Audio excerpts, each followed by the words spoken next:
Hello, everybody. It's Mike Young, lifestyle nutritionist with aPlantBasedDiet.org. Welcome to chapter 35 of my book, Live to 150. This chapter is dedicated to water and or juice fasting or some type of a long-term fasting. I already just did a chapter on intermittent fasting or meal skipping. Go back, it's the one right before this one, actually, if you want to learn about that. We're just focusing on long-term. I haven't done more than like a couple of days. But let's get into this right where the other one left off, which is, are you going to be hungry constantly during this fast? And well, I can say that if it's water only, the answer is no. And I would use like a distilled water, something like that.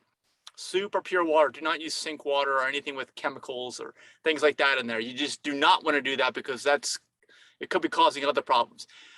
First of all, before you do any of these things, and these are not instructions on how to do this, you need to deal with somebody else specifically who can guide you through this process. I'm just kind of giving an overview of what water fasting is and juice fasting is, so you have an idea. You need to be at a balance point, first of all. You really need to have gotten to the point where you have controlled your eating, controlled your lifestyle, and you're getting a good variety of nutrition from a wide variety of plants, mostly minimally processed, well, almost exclusively minimally processed, no oils and things like that in your diet. Then you may be ready for something like this. And it's always good to do this as like a cleanse or a detox. I don't even know exactly what that means. People use those words all the time. But I would say it may be getting into something like, I got a chapter coming up here on the book about mucoidal plaque. If you don't know what that is, it may be like some stuff that lines your intestines, your small and large intestines. Could be flushed out with like astringent juices and things like that during doing a fast like this. Or even without a fast, you can still do it by incorporating astringent juices into your eating plan. So, but the idea with this is something that you really need to monitor. It's not like the intermittent fasting, because if, let's say you're doing a water fast, they're usually long-term. I mean, some people do a week without anything but just water, like straight water, distilled water, to like a month. Some people even more. I've heard of 40 days. I don't recommend any of this specifically, but I'm just, again, doing an overview of this because it could be beneficial for you depending upon your situation. Now, with a water fast or with a juice fast, I say both, but specifically on a water fast, you need to be in a position where you don't have to get up much other than going to the bathroom. And if you have a job to do, that it's nothing more than typing in and looking at a computer, because you're not going to have the energy for anything else besides that. I tried to do this when I had my landscape business last year, and I was like, no way, there's no way. I realized how low energy I was when I was just doing this, just when I was not on the days where I didn't have to go to the landscape business. I was like, there's no way. I would just, I guess you could faint, you could operating equipment, you could crash, I mean, you don't necessarily want to drive. Like, that's how you're going to get. So just keep this in mind. You need to kind of be inside and not going anywhere. Now with the water, you do stay hungry, I'd say, for the first 24 hours. And after that, of your body complaining and complaining and complaining, it just stops. And when you get to that point, you have really entered the healing zone. Your body is so forced to optimize. It's like, well, okay, we tried a couple meals, we missed a couple meals. What's going on? Well, that's when your body really starts to kick it up a notch. And that's what the benefits of this fasting is, that you are deep into the healing zone, the healing mode of your body. And the only way to get into that healing mode is to stop feeding it. And it goes back to, as I mentioned in the previous chapters, like how human life used to be generations and generations ago, when we weren't sure where our next meal would come from, or if we'd even have a next meal. So your body was forced to optimize. That's how the human body developed. The human body was never developed to have an abundance of things. And as I mentioned in the other chapter, kings and queens were always sick, if you look in the history books, and now everybody else is always sick. Everybody who wants a standard American diet, which is like the diet of kings and queens, which is, full of diseases of affluence. Everyone's full of them. Like 80% of the illnesses are due to people just making the wrong choices over and over again, breakfast, lunch, and dinner 3 times a day or more, depending upon who you are. So this is like the exact opposite of that. Long-term water fasting, long-term juice fasting. Now, why would you choose juice fasting over water? You already know that juice has, the fiber removed, but it does have nutrition. That's the thing that it does have. So if you compare it to drinking straight water, your energy levels may be better. and you may be more able to do things. Also, like I said, there may be like astringent juices that will tend to flush out the colon. You know, if you think about any kind of pipes or anything for that matter, you know anything about internal combustion engines, there's a thing called the PCV valve, positive crankcase ventilation. Not just the valve, but the whole system has exhaust gases flowing through it. It's not a muffler, but they tend to line it after a while. So after a while, things become clogged. Same thing could potentially, I'm not saying it does, happen with your colon, and it makes sense, all right? Especially if you're not eating well, if you haven't eaten for most of your lifetime, you haven't eaten right. So it's kind of like your engine, your internal combustion engine, PCV, if you have it, positive crankcase ventilation system, these things tend to get clogged up and need to be cleaned, which are a big pain in the ass to deal with. This is also a big pain in the ass to deal with, having to go on a juice fast. It's not something that's easy. It's not something that you can just do at the drop of a hat. You've got to set your life up for this. You've got to be intentional, and you will reap the benefits of it, though.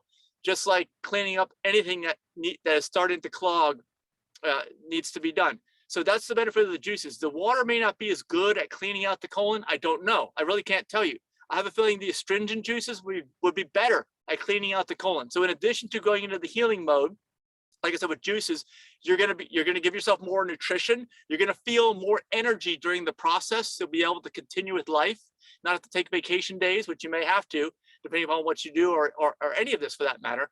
You want to be supervised by your medical professional too, like I was mentioning. And I am outside of the system. I am not in medicine. I don't practice medicine. I am a lifestyle nutritionist, and I talk to you about the food to eat. And these both of these concepts, water fasting, juice fasting, long-term fasting, these are not part of a normal lifestyle. This is more like a reset. You know, it's more like, okay, I've screwed everything up to this point. I need like a reset, like a cheat code, some kind of opportunity to pull back all the years of messing up. You know, and for all I know, as we learn more about the human body, it may become something that everyone should do. I don't know, for the reasons I said, like with the juices in terms of cleaning out the intestines. So many issues happen because the intestines aren't working right, because the intestines have basically been abused. A whole chapter on self-abuse here earlier in the book. And you want to read into that chapter to understand more of the psychological reasons as to why we've gotten into this condition. But if you're in it, this may be one of the ways to get out of it. That's what you got to remember. So again, not something that you just want to take lightly. You need a plan. There's lots of planning involved. And I'd say most of the problems in terms of you not being able to live to 150 years young have to do with not planning. Just like they say in the personal finance world, it's not that people plan to fail, they just fail to plan.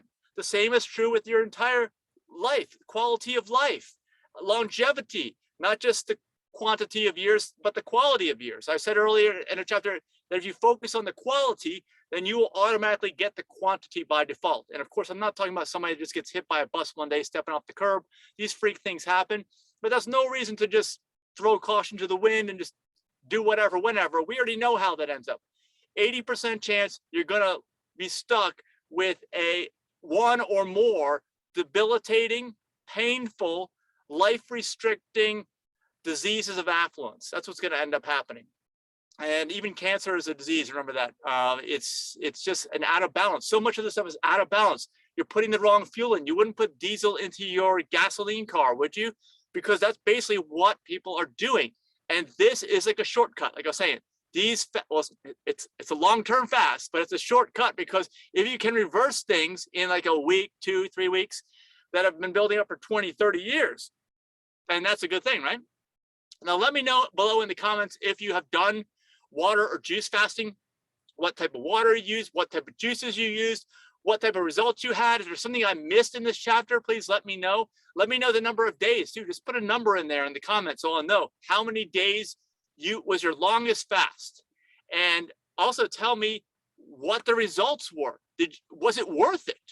Would you ever do it again? Have you done it again? Have you done it more than once? I want to let people know. Share your experiences here in the comments so that other people can know they're not alone, and that you guys are out there doing this and it's actually beneficial. Okay, people need to know this, because this is also not something you're taught when you're growing up about a fast. If you ever heard about a long-term water fast or juice fast, it must have been some crazy religious story, some myth, some fable that probably isn't even true.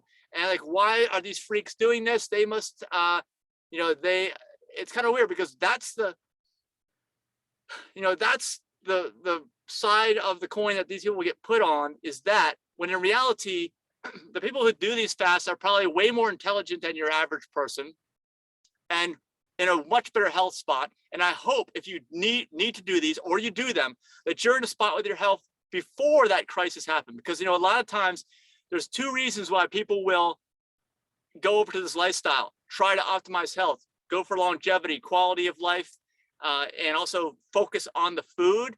Is either they had a health crisis, which I hope you don't have.